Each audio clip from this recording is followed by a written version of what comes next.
देखिए, बांग्लादेश में तख्तापलट की इनसाइड स्टोरी के विलेन वहां के कट्टरपंथी। कोटा सिस्टम के खिलाफ शुरू हुआ यह आंदोलन कट्टरपंथियों ने एक मौके के तौर पर इसको लिया है और उसे अंजाम तक पहुंचाकर ही दम लिया है। सवाल है कि क्या बांग्लादेश भी अब पाकिस्तान की राह पर चल निकला है? देखिए,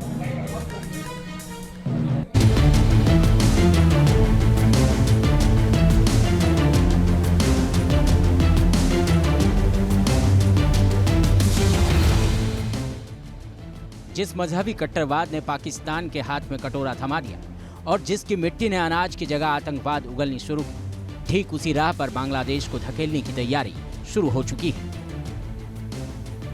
क्या पाकिस्तान की राह चला बांग्लादेश? क्या बांग्लादेश पर कट्टरपंथियों का हुआ कब्जा?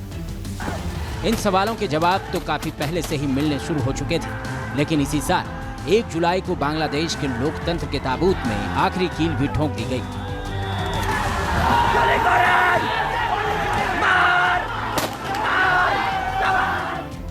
जब नौकरियों में कोटा के खिलाफ छात्रों ने पूरे बांग्लादेश को हिंसा की आग में झोंक दिया। 18 जुलाई को भड़की हिंसा में सैकड़ों लोग मारे गए, पुलिस से लेकर सेना के जवानों की हत्या की गई। हालात इतने बेकाबू हो गए कि बांग्लादेश में अब तक कोई भी शिक्षण संस्थान खुले तक नहीं। इसके बाद हसीना सरकार को जमाते इस्लामी के खिलाफ कड़े कदम उठाने पड़े। बांग्लादेश की इस हिंसा में जो नाम उभर कर सामने आया, उसमें उसी विपक्षी पार्टी बीएनपी और पाकिस्तान परस्त जमात इस्लामी का नाम उभर कर सामने आया।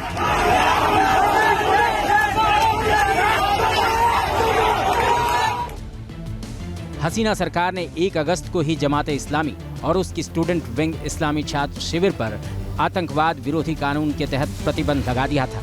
सरकार ने कट्टरपंथी पार्टी से सार्वजनिक सुरक्षा का हवाला दिया था।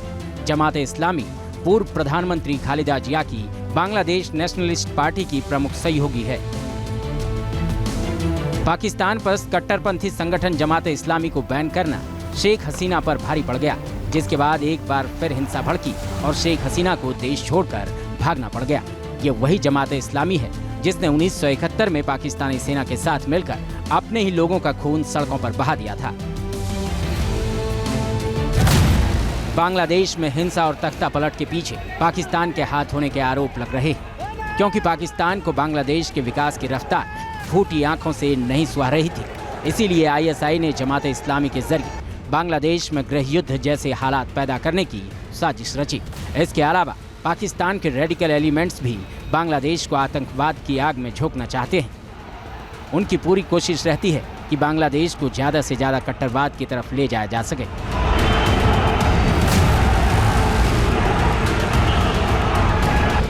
बांग्लादेश दशकों से मजहबी कट्टरवाद के घातक खतरे से जूझता रहा है और इसमें बीएनपी के साथ साथ जमात इस्लामी का प्रमुख हाथ रहा है। बांग्लादेश में कट्टरवाद का सबसे आसान शिकार हिंदू बनते हैं। पाकिस्तान की तरह बांग्लादेश में भी हिंदुओं पर अत्याचार पुरानी रवायत है। ये अलग बात है कि शेख हसीना सरकार ने रखा। इसका अंदाजा इस बात से ही लगा सकते हैं कि साल 1947 में 30% हिंदू बांग्लादेश में रहते थे, जो अब घटकर 10% से भी कम हो गए हैं। फिलहाल बांग्लादेश की नई तस्वीर भारत के लिए भी बेहद चिंता पैदा करने वाली है। अगर बांग्लादेश की सत्ता पर कट्टरपंथियों का कब्जा होता है तो न सिर्फ ये बांग्लादेश के लिए घातक होगा, बल्कि भारत के लिए भी फिक्र करने वाली बात है। Team news nation. News nation अब व्हाट्सएप पर खबरों की ताज़ा अपडेट के लिए न्यूज़ नेशन के इस QR कोड को स्कैन करें।